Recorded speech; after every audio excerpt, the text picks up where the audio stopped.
You may have seen other websites where people are putting Instagram feeds across the bottom of their homepages and thought, how do I do that myself? In this WordPress tutorial, I'll show you how to add an Instagram feed to the bottom of your homepage, which can really make it look more visually appealing and help you gain more followers. So if we take this website as an example, currently you can see there is no feed at the bottom of the homepage. Now to do this, we will need to install a plugin. So let's go to Plugins and Add New Plugin. In the top right-hand corner, we're going to enter the word Smashballoon. Smashballoon has been around for many, many years, and their portfolio of plugins has grown. For what we're looking for today, we're going to select the first one, which is Smashballoon Social Photo Feed.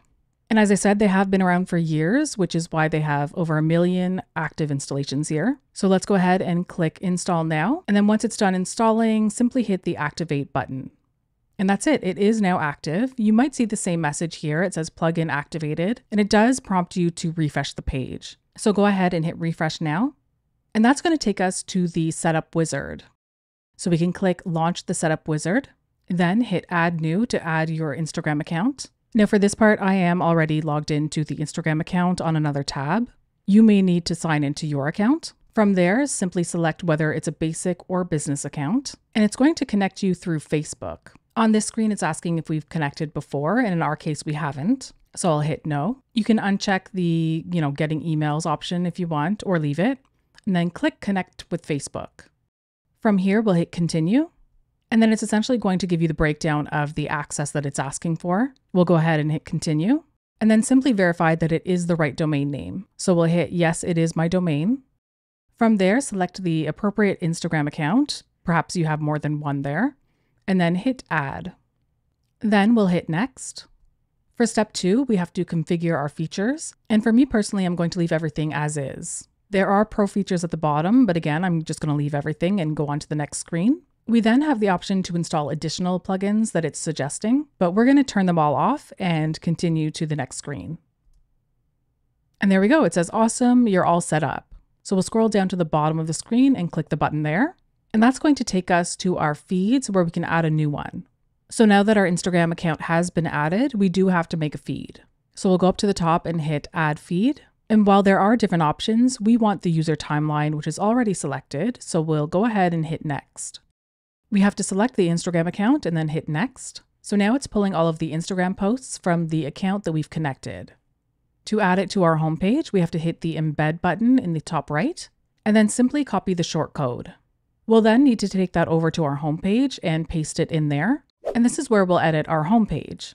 You'll notice that I am using WP Bakery. You might be using a page builder like Elementor or perhaps something else. But the important thing here is that we have to copy and paste the shortcode onto our homepage. So for this website, I'm going to add a brand new element at the very bottom of the homepage. And that's because we want the Instagram feed to show up just before the footer. So I'll go ahead and add a row.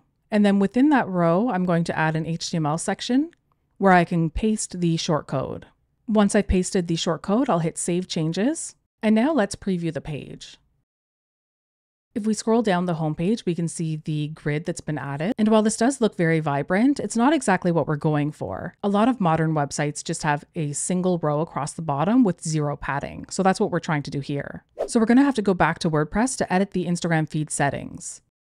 Under Customize, we'll click on Feed Layout. And the first change we're going to make is to the number of posts. So instead of having 20 on the homepage, we want to just have 6. Next, we're going to increase the columns from 4 to 6. And then that way it's just one solid row across the bottom. Lastly, we're going to change the padding from 5 to 0. Then we'll go up to the top and hit Customize to get back. And then we're going to click on and disable the header. We're also going to get rid of the buttons at the bottom, which is Load More and Follow. So we'll hit Customize and go down to Load More button and simply disable that. And then we'll go back out again. So hit Customize, go down to Follow button and disable that as well. Now we're left with a very clean and very minimal Instagram feed that's perfect for your homepage. All we have to do now is hit Save. And now if we head on back to the website, we can refresh the page to see what it looks like. And in our case, there is one last change I'd like to make because I would like for it to stretch across the entire page instead of having it bound within the grid. I'm simply going to edit the row and then change the row stretch from default down to the last option, which is stretch row and content, no paddings. We'll hit Save Changes and preview the page again. And there we have it. We have a really good looking Instagram feed stretched across the entire bottom of our page. And the really great thing about this is that it will auto-populate every time you post something new on Instagram. So even if you aren't updating your homepage on a very consistent basis, the Instagram feed will always be changing, which is amazing. It is also interactive, so if you hover over the images, there is a slight animation, and you can actually click on them and it'll take you to Instagram. Of course, you can interact with the posts once you're over on Instagram, so this one, for example, you can slide through the carousel, and it can certainly help turn your web visitors into Instagram followers. I hope that you found this WordPress tutorial helpful. If you did, definitely give it a like and subscribe to the eStoreKings YouTube channel for more.